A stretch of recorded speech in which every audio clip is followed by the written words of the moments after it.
go to the first. All right, so of course, this is the social media and storytelling workshop. My name is Casey Felton. So a little bit about me. I am currently a senior journalism major at Howard. Let me do my Howard intro right. Casey Felton, I'm a senior journalism major, sociology minor from Metro Atlanta, Georgia, currently living in Maryland. Founder of Better to Speak, which is a platform that promotes storytelling as a tool for social justice. I started it, I want to say, after my freshman year at Howard. So we do, in addition to the podcast, I do just different pieces of content, different like on the ground community programs, workshops, and community dialogues. Again, really just around social justice issues and specifically those pertaining to Black people and Black communities to just like empower us, particularly young Black folks. I'm also currently working the summer, or this year really, but working the summer full time as a digital marketing apprentice at Mixed Communications. And they also do a lot of social justice comms. So I just work on their email marketing, so some social media for clients and things like that. And in addition to that, I am a Color Com Next Gen HBCU fellow. Color Com is an organization that is just a network for women of color in communications. So similar to if you've heard of NABJ, but for women of color in communications, so social media, advertising, marketing, things like that. There's my social media ad on Twitter and Instagram and LinkedIn, Casey Felton. If you guys want to follow. So like Professor Lamb was saying, I started out, of course, in journalism, where, you know, in this day and age, like digital and understanding multimedia journalism, and not just being able to do print, but also like sharing your information, sharing your stories, things like that on social media is really important. So my freshman year, how do I explain the story? But so essentially every year we have student government presentations, student government elections rather. And I had the idea of doing a like Twitter town hall. I know President Barack Obama did something similar to this like years ago. And so I had the idea to do that for Howard student elections, where essentially like all the candidates would kind of, you know, join on social media, answer questions. Because I had this idea because, you know, like if you are familiar with Howard on social media, like it's definitely a big part of Howard culture here. So I was like, well, you know, why not use it for like productive conversations? And at this time, you can see the hashtag, the Howard underscore RYS17. That's a campaign each year by I want to say Home Depot that, you know, is like a contest essentially to get construction improvements to the school. So that was going on at this time. And so I just, you know, again, had the idea to kind of utilize that hashtag to be more retweets and just more entries into this competition, but also again, have productive conversations about student leaders and what their plans were for the university. And so that led me to serving in student government for SOC. I was the co-director of the freshman mentorship program. And then I ended up becoming the director of communications for HUSA, so the overall student government when I was a junior. And so that overall just kind of showed me the importance of social media as a tool for storytelling. So I included this piece in here, of course, since y'all's workshops have been focusing on health journalism. So of course, like Professor Lamb mentioned, I have a podcast. And as for what I've been doing around that recently, as it pertains to health journalism and media, I think utilizing platforms like my podcast, but in addition to social media, which I'll get into like the specific like tactics and things that I use as far as getting these interviews and sharing and promoting this information, was really important just to kind of really share information in a timely way, but then also focus on topics that were pertinent to Black people. So I did a 2-part podcast episode on addressing young people and issues that were really facing like our age group at the onset of the pandemic. And then I did a part addressing Black people and like different myths and things like that that were kind of facing the Black community at large. And so I think both of those guests were people that I found or organizations that I found on social media. And of course, I'll get into that again later on. But it was, again, like an important way to utilize social media to get information, not only to complete the episode, but then again, to share the episodes once they were done. And then so again, I use Instagram to kind of share some like cards or infographics, just, you know, sharing some information that I've been seeing. Again, just utilize that platform and just share information that, you know, like all of you probably remember at the onset of the pandemic, it was like a lot of misinformation, a lot of lack of clarity around what was the truth and what wasn't. And so I utilized social media to kind of share some information. If you can see, it's one that's like on basic facts, one that's on information pertaining like testing and social distancing, and then one on community care. So that was kind of what we touched on in one of the podcast episodes. So just kind of addressing like, how do we, serve our communities, help our communities during this time. So specific ways on how you can use social media to tell stories. So live reporting, one thing that this is from a student sit-in in the A building years ago. I want to say I was a sophomore, rising junior when this happened. And I, at the time, was the news editor for the Hilltop, and then also the incoming comms director. So the people that I was working with on their campaign had just won at the time of this protest. And so it was like, from those two angles, like, how do we kind of, tell the story, give people the information, students the information, but then also just kind of share information about what's happening in the student building. So they weren't really letting, like, only students were allowed in the building at that time. So I was just kind of, snapping pictures and videos and sharing them online. And this one on the left ended up getting pulled for CNN. But just like, again, the power of social media to just kind of like share information as it's happening in the moment, sharing an angle or perspective that's kind of on the ground that, a reporter from, like a Washington Post or like another like more organized news organization may have to like, oh, I have to get permission from my editor to go out to this, place to have to cover it. But if you're there and you have your phone, you have social media, you can literally, like I did, just take a picture, add a hashtag on it if it's like a more relevant conversation that's utilizing a hashtag, and just give people updates on what's happening. Another way that I use social media is to reach out to potential interviewees. So here on the left was, this was after an exchange I had with Lilia Bundles, who's the great-great-granddaughter of Madam C.J. Walker. I had previously met her when I was interning at Walker's Legacy, which of course she's on the board for. It's an organization that's kind of in honor of her great-great-grandmother that serves women of color in business. And so I just reached out to her, kind of reminded her about how we met. And I was also interested in interviewing her for my podcast. So one thing I always try to do is like say, would you like to, are you interested? And then I'll follow up with a more like formal email, which is also kind of how I reach out to interview guests. But, of course, if you have that connection on social media, definitely take advantage of it. And then on the right, this was more recent for a class interview or interview that I was doing for a class assignment. Was a senator who, there was an event on DC statehood that he was sitting on that panel. And then I think he or his team like reached out to me like during the actual event. So this was kind of like their own thing to make sure they're connecting with people. And so I kind of took advantage of that and kind of said, of course, like here's my information. Like, I'm a student who's working on the story about this topic. Could I interview you about it? And then I ended up getting that interview for my class assignment. Another way that I use social media is just to engage in relevant conversations. I think one thing that's really that I've learned a lot since being in Howard's journalism program is just the importance of, like, you'll hear people talk about all the time, the importance of your own personal brand and the importance of kind of finding your lane and your niche as a reporter and as a writer. And so that's one thing that I've definitely tried to take advantage of, and social media has been a big part of that. So for this, it was more so for Better to Speak, but I was at this podcasting summit or podcasting class run by the Craig Newmark Graduate School of Journalism. And just to like show that you're involved, that you're engaged, just to connect with people who, maybe in your industry, maybe in your field that are like, relevant to the work that you're doing or relevant to the types of stories that you want to write. Like, how can you kind of join those conversations? And so this got a little bit of engagement from the people that I tagged from the Craig Newmark School, and some of the people that were on the panel as well. And then, of course, sharing your published work on social media. So this was on LinkedIn. I shared, this was another article for a class, just, letting people in your network know that these are the types of stories that you're working on, this type of the work that you have. It's just good to, share that work and just get some engagement from your network in your community, as opposed to just kind of expecting all of the work to be done by whatever website you're publishing to, if you're publishing online, or just, expecting all the work to kind of be done on behalf of whatever platform you're posting on. So I think that if you kind of build up your social media and you like, people know me on social media, people know my work just because I post about it so much. And so it's just good, again, just to keep people updated on what you're doing and what type of like platforms you're writing for, what type of work that you have going on.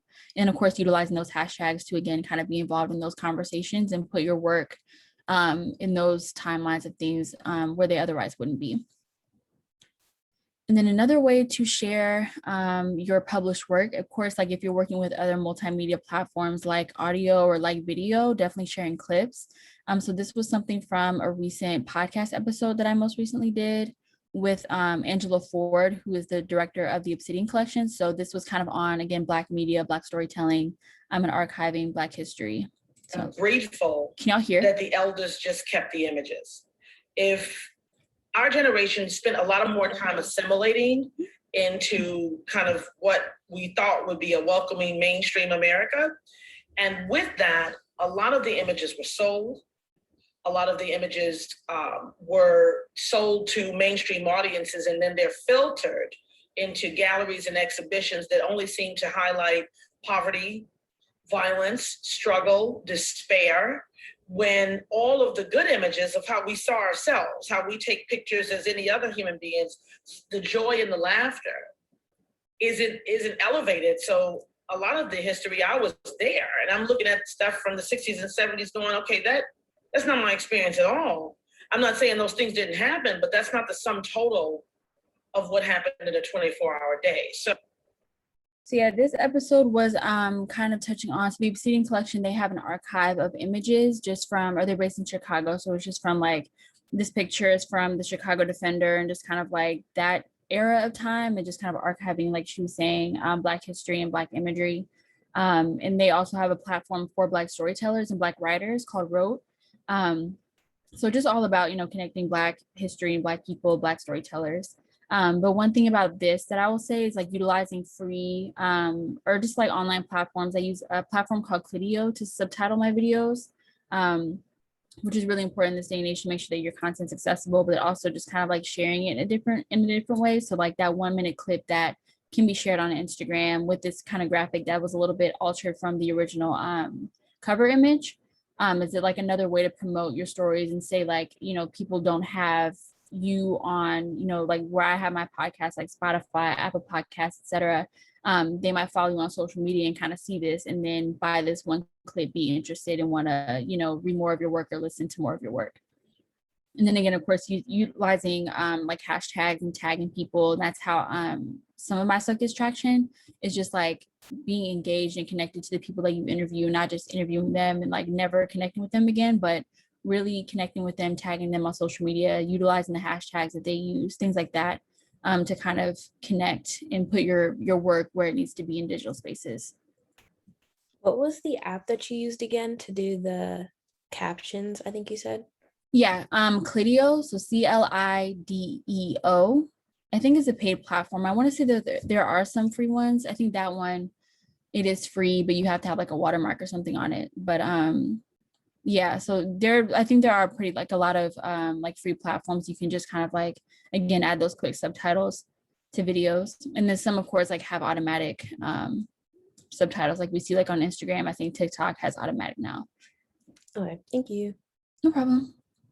And one other thing I wanted to highlight is, of course, like as we are in this digital age and you can also take advantage of social media for reporting, like I also want to just kind of name and highlight the importance of watching out for like misinformation and disinformation. So like misinformation kind of being the general spread of like incorrect information, but then disinformation kind of being a more like intentional spreading of false information. And I actually recently this is my most recent podcast episode on disinformation with Jessica Ann Mitchell Iwuyor, who is the director of the National Black Cultural Information Trust. And so they do a lot of different things that address misinformation that's specifically targeted towards the Black community. But in this episode, we kind of talk about how social media is kind of like a huge part and why, that is kind of like catapulted in recent years. So like, as you see social media, like with Donald Trump and how he utilized that just kind of like shoot off a whole bunch of false information, utilizing the same thing to spread correct information, like make sure you're tagging your sources or linking your sources, or that the profiles that you're interacting with are like legitimate and credible and not just shooting off information. Or even like I was saying earlier, if you're looking to social media to get like sources or information, like making sure that you're verifying it. and not just engaging with it haphazardly and not extending those same like principles of journalism to social media. I think that was all that I had. Did anyone have any questions? Let's see if I can. I really like the empowerment piece. And my question is, do you find now with the pushback and manipulation of our voices in the community, that is it more empowering to do your own versus to retweet or read whatever other people's things? And do you like PowerPoint or Spark versus video? Just as this thing evolves now. Yeah, I would say that I've always kind of enjoyed kind of doing my own thing. I think sometimes like, and this is kind of one thing I learned with the pandemic is that like I myself, like, you know, many of you are probably kind of like, oh, I don't know what's going on. I don't know what information to look to. And so you're looking to those trusted voices like other journalists and things like that, that you look to for information. But then also like as someone who like has kind of built a platform throughout my time in college of sharing that information myself of like, you know, this is the career that I want to have of being a journalist. So how can I kind of develop that mind of like, okay, when you're in the middle of this crisis, like how do you find the right information? And so I think that was one thing that I definitely thought about is kind of like taking your time to kind of find the right information, but then also sharing it in a way that's kind of unique to your voice and your platform instead of just kind of like, you know, there are times when you can just amplify the information, like, for example, like from direct sources like the CDC or like from people who are actually like directly connected to the work versus like you might have built an audience for yourself as a writer that's looking to you for information in a specific way. So just making sure that you're like delivering information to your audience in a way that meets what they're looking for that, you know, is unique to you, like I was saying. And then in terms of like platforms and like tools and video and things like that, I've always utilized like graphics. That's kind of like my thing, just infographics or audio. That's kind of the easiest thing for me. I think that video is always really easy to just kind of like sit in front of, you know, if you do something on your story or something like that, it's really easy to kind of utilize that to just share information quickly as well. Thank you. No problem. Go ahead and jump in with questions.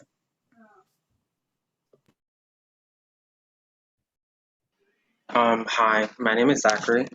Um, Hi. so I'm on the website for bettertospeak.org because I'm trying to listen to one of the podcasts, but like I clicked on it and I just need like a rundown of how I get to the actual podcast.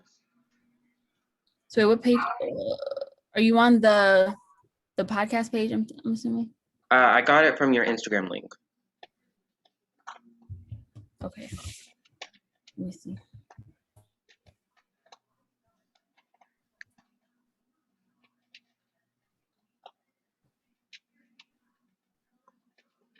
From my personal page or the Better to Speak Instagram? Your personal page. Let's see. So I tried this thing where people say to use like Linktree is like one thing on social media. That's a good point actually. So Linktree is like if you see that where people you'll click a link in somebody's like bio and it'll be a bunch of links. Like I try to do that in my own website because people say it's better to have that. So let's see. Listen to Better Speak podcast. So if you scroll down, it should be, if you're on bettertospeak.org/podcast, it should be the first one, or like it's just by story. But yeah, if you go to straight to bettertospeak.org/podcast, they should all be there. Okay. Does anyone else have any questions? Yeah, I have a question. Yeah, my name is Jaden. I was just wondering if, like, as someone, especially since you're like a younger writer and journalist, and you like, and you post pieces that a lot of people feel other types of way about or don't really always take really kindly to.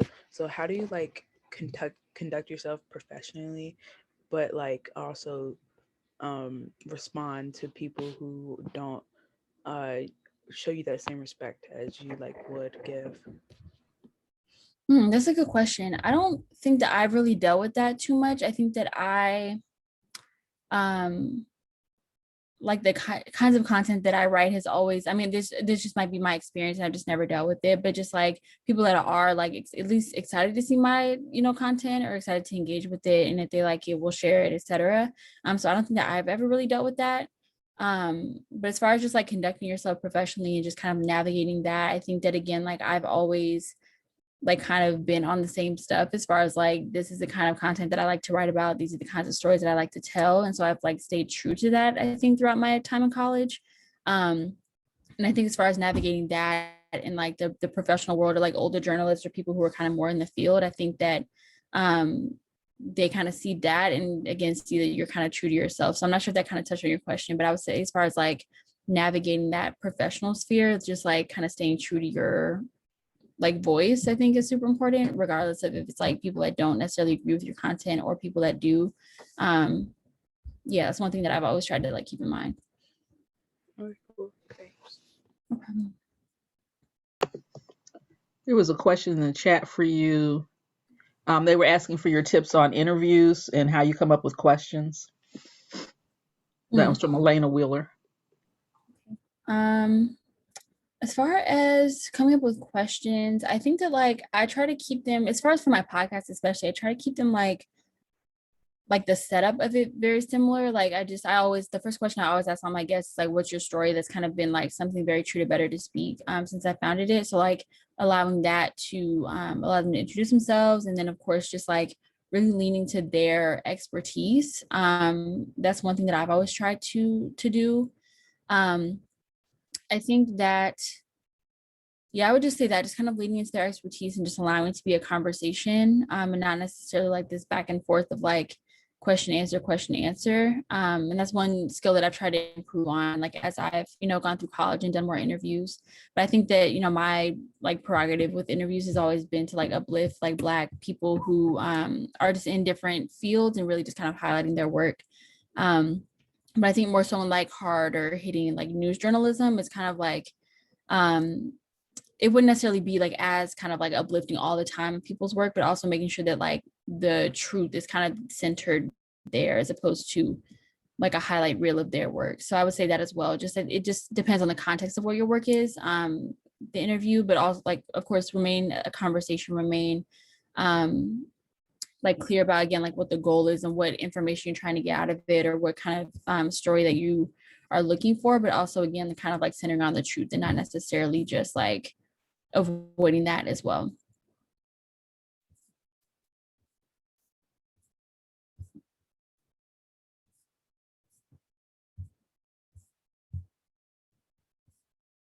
Okay, yeah, I have a question. Oh, Jordan, you can go. Okay, thank you, Kayla. Hi, my name is Jordan, and just a I'm not sure if it's a question. It could be a comment and a question, a little bit of both.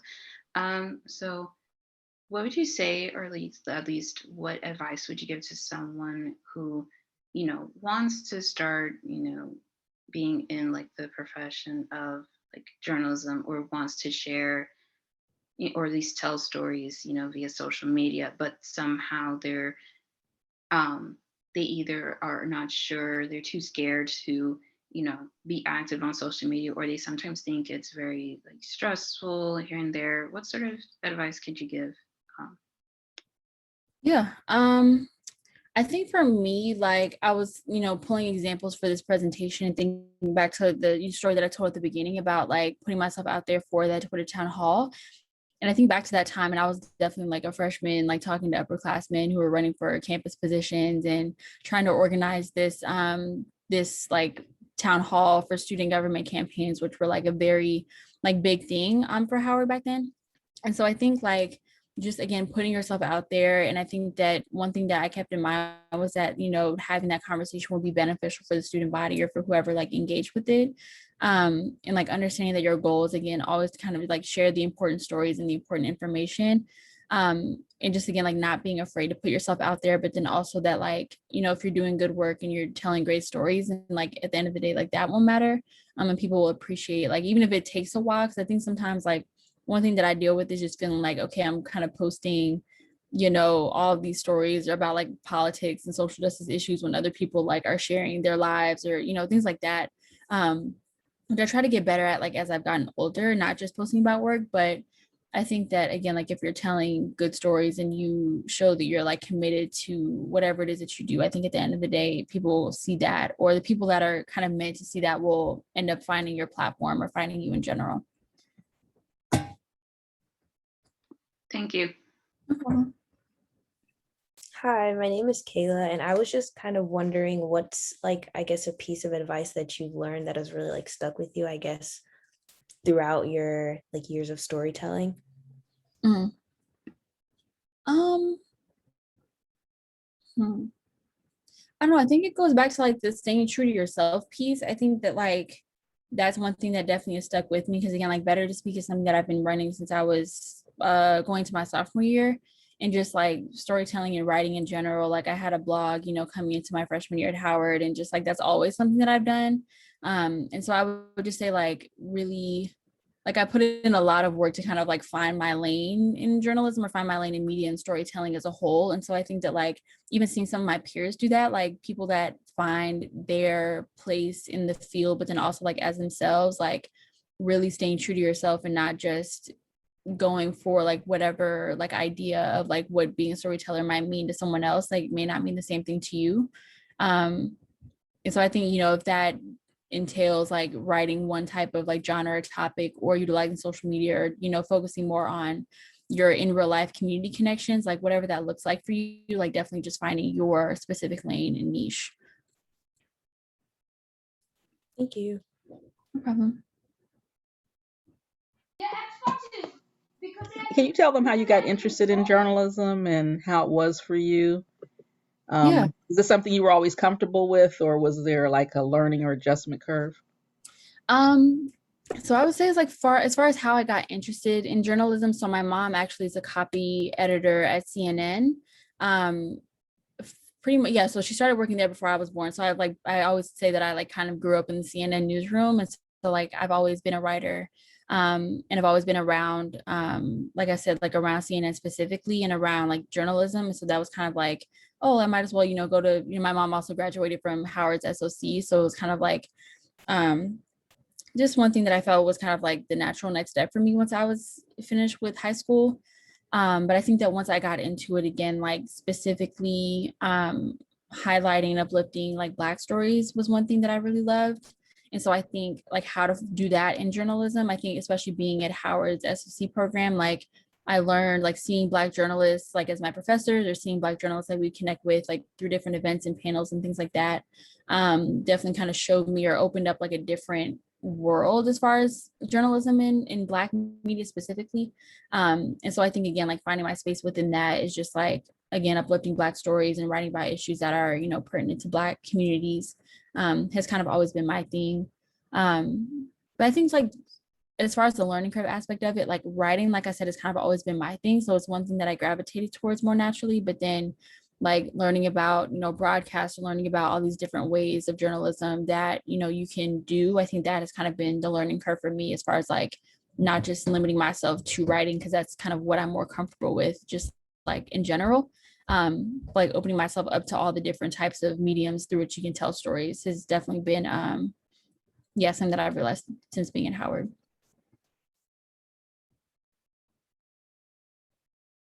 Hi, my name is Dorothy. So my question for you is like when it comes to interviewing or trying to interview someone who is well known, or someone who is, high up there, sometimes it can be hard to like contact them and all that. And so does it like, do you usually have to go through like, probably their manager, or, who else first before getting to them? And like, when it comes to like those type of people, like what is your tactic on like getting the opportunity to speak with them and interview them? Mm-hmm. I would say I don't think that I'm trying to think. I don't think I've ever had to like go through. I think the senator that I showed y'all was probably the one instance where I've had to like go through somebody's like person to interview them.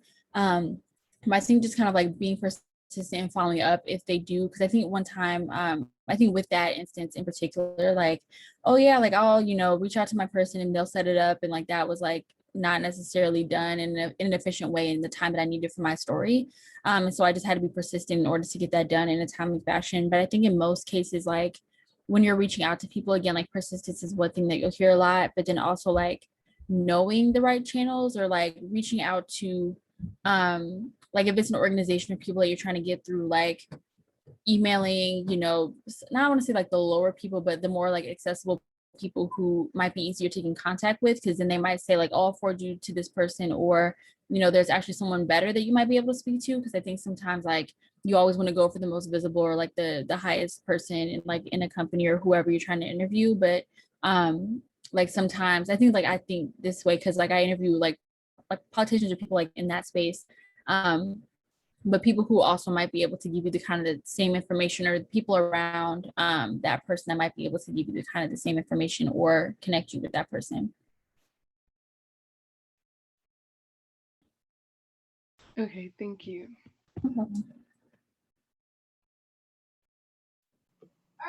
Anyone else? I guess to follow up on her question, and it may be the question that some people may have or have alluded to during the week. How do you develop how have you developed a level of comfort in reaching out to different people also? Have you ever like kind of like avoiding or getting over intimidation? Mm. I think I just kind of go for it. Like that's kind of always been my mentality with it. I think that like you know, the worst that somebody can say is no, or like the worst that will happen is like they don't get back to you. And I think sometimes like that it's not like a huge like thing. I think you just have to like not get so emotionally invested in it. Like at the end of the day, it's just like either you get the interview or you don't. But I think like when it hinges on like a story getting through or not, or an assignment, especially in college, like that kind of gets stressful. But I think even just like through my personal projects, like it's just a practice of learning like what are the best ways of reaching out to people, like who of learning like, you know, reaching out to certain people in advance, because like some people might be busy. Like there was an instance with someone I was trying to contact for a podcast interview that like they were just super busy because of what was going on with their organization. So just like being mindful of those things as well, and like learning how to work with people and not necessarily like, oh, if they're not available like right when I need them, then it's like the end of the world. So yeah, just being cognizant of those things and just not taking it too personally is what I would say.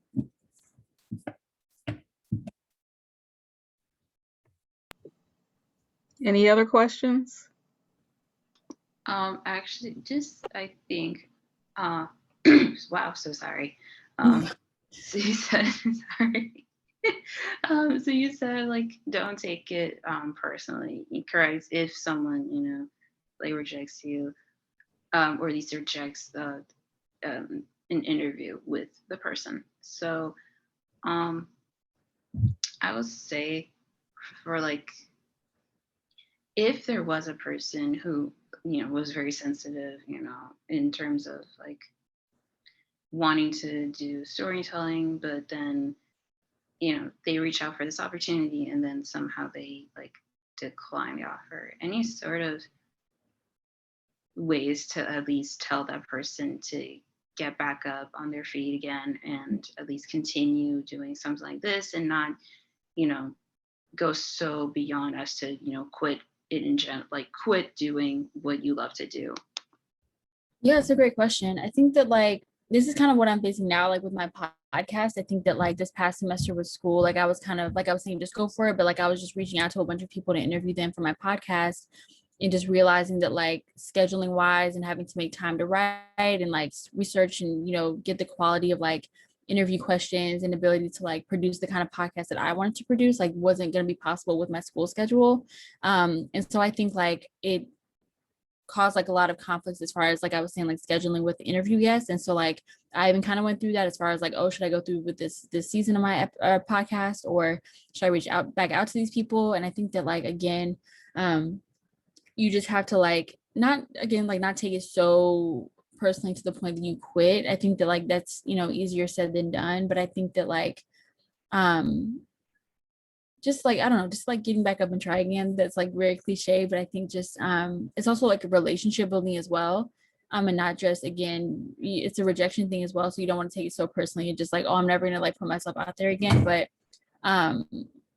just trying again, or just like giving it a moment and kind of reaching back out, or if it's like for a story that you need to have done, like just reaching out to someone else just to get it done, or like if you have a dream guest, just like maybe putting it off. I don't know. I think that, you know, if you really love storytelling, won't allow it to like cause you to quit altogether. But of course, like you just kind of have to take those things as like learning lessons instead of just like, I guess, allowing it to overtake you and make you quit.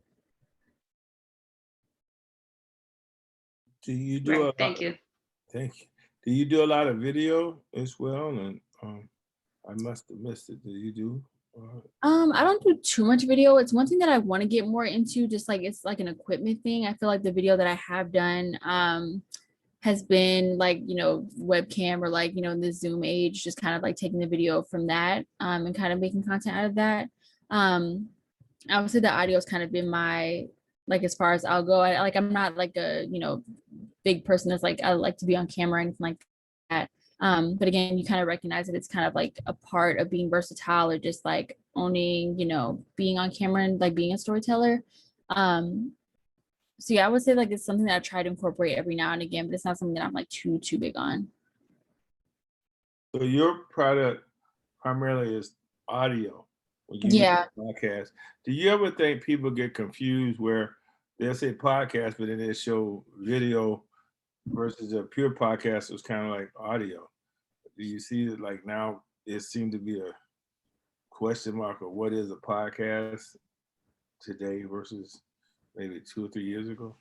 Yeah, I think like I see like a lot of the podcasts that I listen to, or even there's like a couple of like people that I only would watch like on YouTube, people that I subscribe to on YouTube start to get into podcasting, and they'll do videos to kind of like have that video YouTube content. But then also like if you go to like their, you know, wherever they have their like podcast distributed to, like we'll also do the audio piece. So I think it just, you know, podcasts I think specifically are for, you know, the audio only, but then I think it's like an extra promotional tactic, or just to have a different type of like content with it. They also do video as well, but that's not really something that I've ever done. But because like I said, I just, you know, most of my interviews are done over Zoom. So I'll kind of, you know, capture that footage and record it. Yeah, I think I do see a lot of people kind of utilizing both of it. And I think that like, I guess like if you just listen to the audio, then it would be a podcast, or like people kind of promote it. It's just like an extra form of promotion, or another kind of medium of sharing the podcast.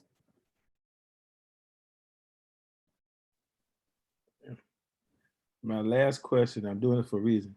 Can you think of all your stories, or a story that you've done that made you cry or fought back tears of passion, and maybe the young people can hear this too? I mean, can you think of something that just kind of just mess you up, you know, in a good way? I don't say anything like that far, but I would say one that came to mind was I took a gap year from Howard, I want to say 2019. And in that time I did some classes at DCTV, which is like a local public broadcasting station. And one of the projects that we worked on, it was like a group project for a producing class. And we interviewed this guy at can't remember if he was like associated with like, it was a homeless guy. I can't remember what the name of the organization was. But there's like in DC, there's an organization that like they have like a newspaper essentially, where they'll show stories about people experiencing homelessness and that kind of thing. But so that I think that's how we got connected with him. I mean, So we interviewed Street Sense. Yeah, Street Sense. And so we interviewed him just about his story, and like learning about how he ended up, you know, becoming homeless. And you just kind of learned about how like, you know, it really just happens to anybody, and it can really happen to anything. I think what his situation was, like he ended up getting sick or something like that. It just kind of cascaded from there. And I think that was like one situation where like, you know, learning his story and kind of seeing this person versus just hearing about this like kind of flat issue of homelessness definitely kind of like opened my eyes to the power of storytelling. So that's one instance that kind of always like that I always come back to, just like getting to see this individual story and like, you know, their lived experience kind of being more than just what you see in the news, or just like, you know, what you see in any like two-dimensional kind of issue, or what somebody might tell you about homelessness or anything like that. Very, thank you so much. Of course. Okay. Any? Sorry. Oh, go ahead. Okay, so my question is like, I know you've been doing journalism for a while, so you've been used to preparing questions for the people you're interviewing. So like how do you I mean, I guess it's a general question, but how do you come up with your questions? Like, when you're processing them before you do your interview, like what is your thought process when it comes to coming up with questions and like um yeah, like what is your tactic when it comes to that? Mhm.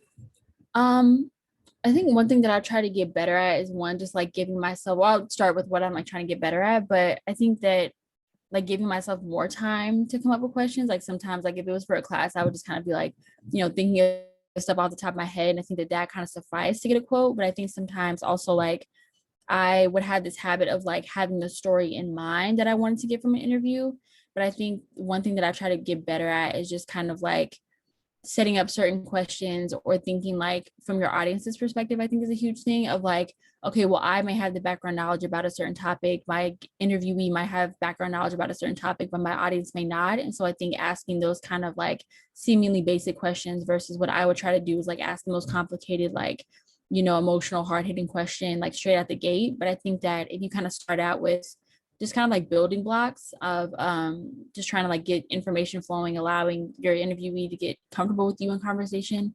Those kinds of things will kind of lead you to the, it might lead you to the, question that you might really want to get to, or the topics that you might really want to get to.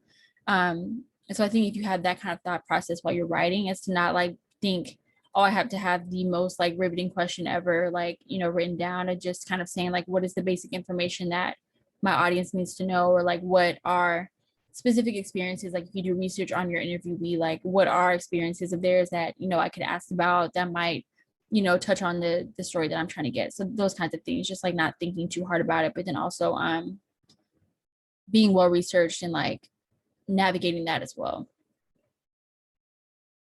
Okay, thank you.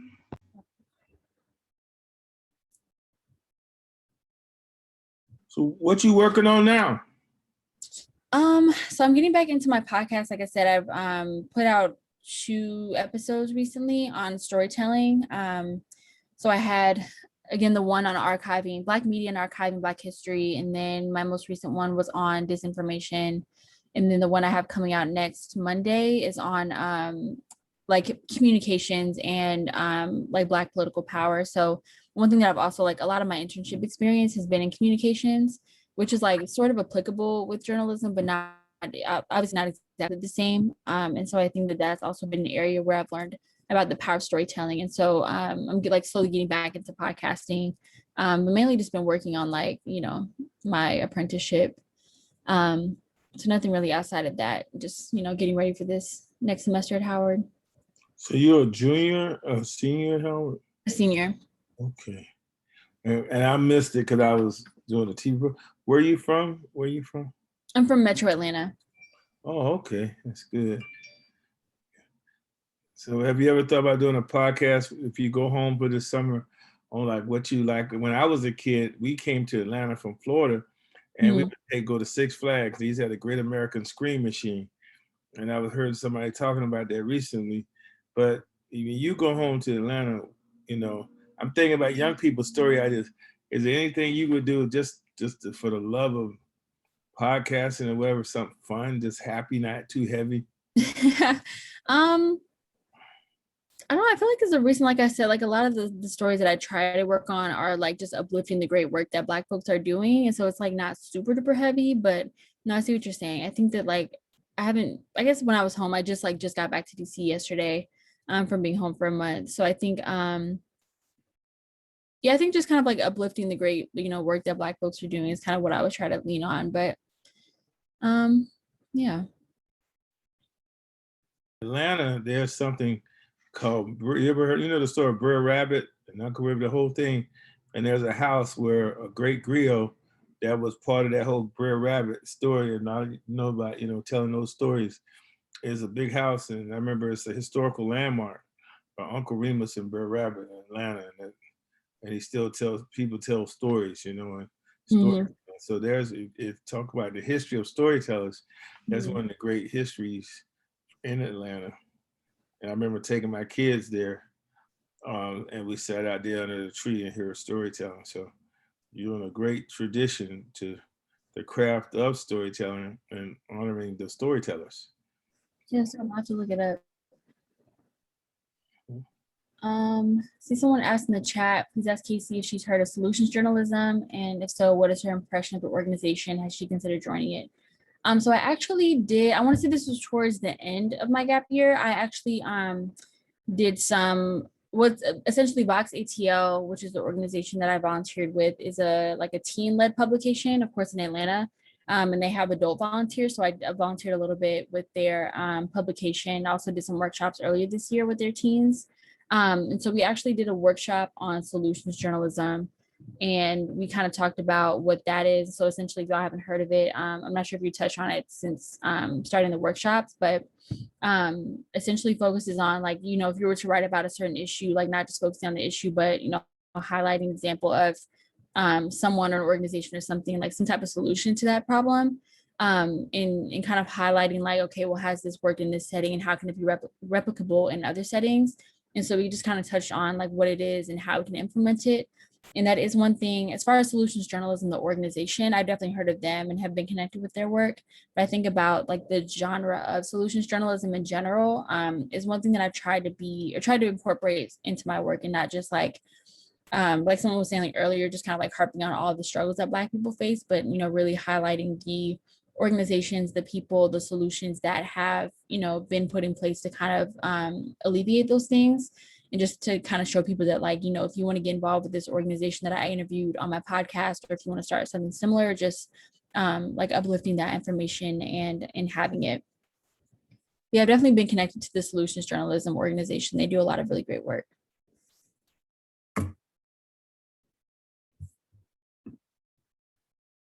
It's great. Anybody have any other final questions? Or Casey, did you have any final comments for them, or encouragement about college or anything, or Howard? I definitely say like I've learned like so much about like I was saying, like my mom also graduated from SOC. I want to say she graduated with the degree in like TV and producing. So like broadcast and CNN and copywriting has kind of been her thing for like a very long time. And so kind of like, you know, learning from her, but then also like coming to Howard and experiencing for myself and SOC for myself, like has opened my eyes to like a different like world of like Black media and storytelling, and just like all the different ways you can kind of approach it. So I'm not sure if like this group, are they like, you know, coming to Howard, or are they just looking at, or is it just a program? A few people are. Annika is accepted, and she's in Annenberg also. And then Joseph Griffin is coming to Howard, and we hope some others come too. Some of them are still in high school. A few of them are starting their first year either at Howard or somewhere else. Yeah, dope. Well, I think about like wherever you are, I think just staying connected to, like, you know, if it's not Howard, like I know FAMU has a really great like journalism, like newspaper, but then also like just program in general, like a lot of other HBCUs do, and like schools in general do. So just kind of like staying connected to like this world of like Black journalists and Black media makers and all that kind of thing, like definitely I guess just like open your eyes to like a whole different world of like people that are out there doing really great work and telling great stories on behalf of our community. So I would just say that, like, regardless of if you're, you know, in high school or about to come to Howard specifically, like just staying connected to that, but then also like, you know, if you know of story ideas that you have now, or things that you want to talk about or write about now, or just any other type of media, like if it's, you know, create a podcast or do videos on YouTube about, like, definitely start. Because like I said, I had a blog when I started, I want to say the end of my senior year of high school. And that was kind of like my entryway into just getting involved, like on campus, you know, regardless of where you go, like that can be your entryway to kind of like finding yourself and finding out what you like to do, and, you know, connecting with different people, and whether that be on campus or in general. So just kind of like, again, if you have these ideas, like don't be afraid to start them now. Well, thank you, Casey. What were you saying, Hamil? I said, has she ever been to Tyler Perry Studios in Atlanta? I haven't. I'm still trying to figure out somebody that's been there to learn something, you know? Right. I'm going down there and figure it out. Yeah. Thank you so much too.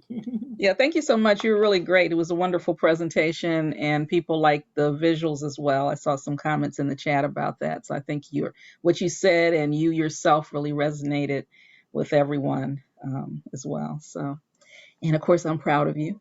So, so thank you so much. So, like I said, you will be some of you will be working directly with Casey, or you may see her work kind of in the background.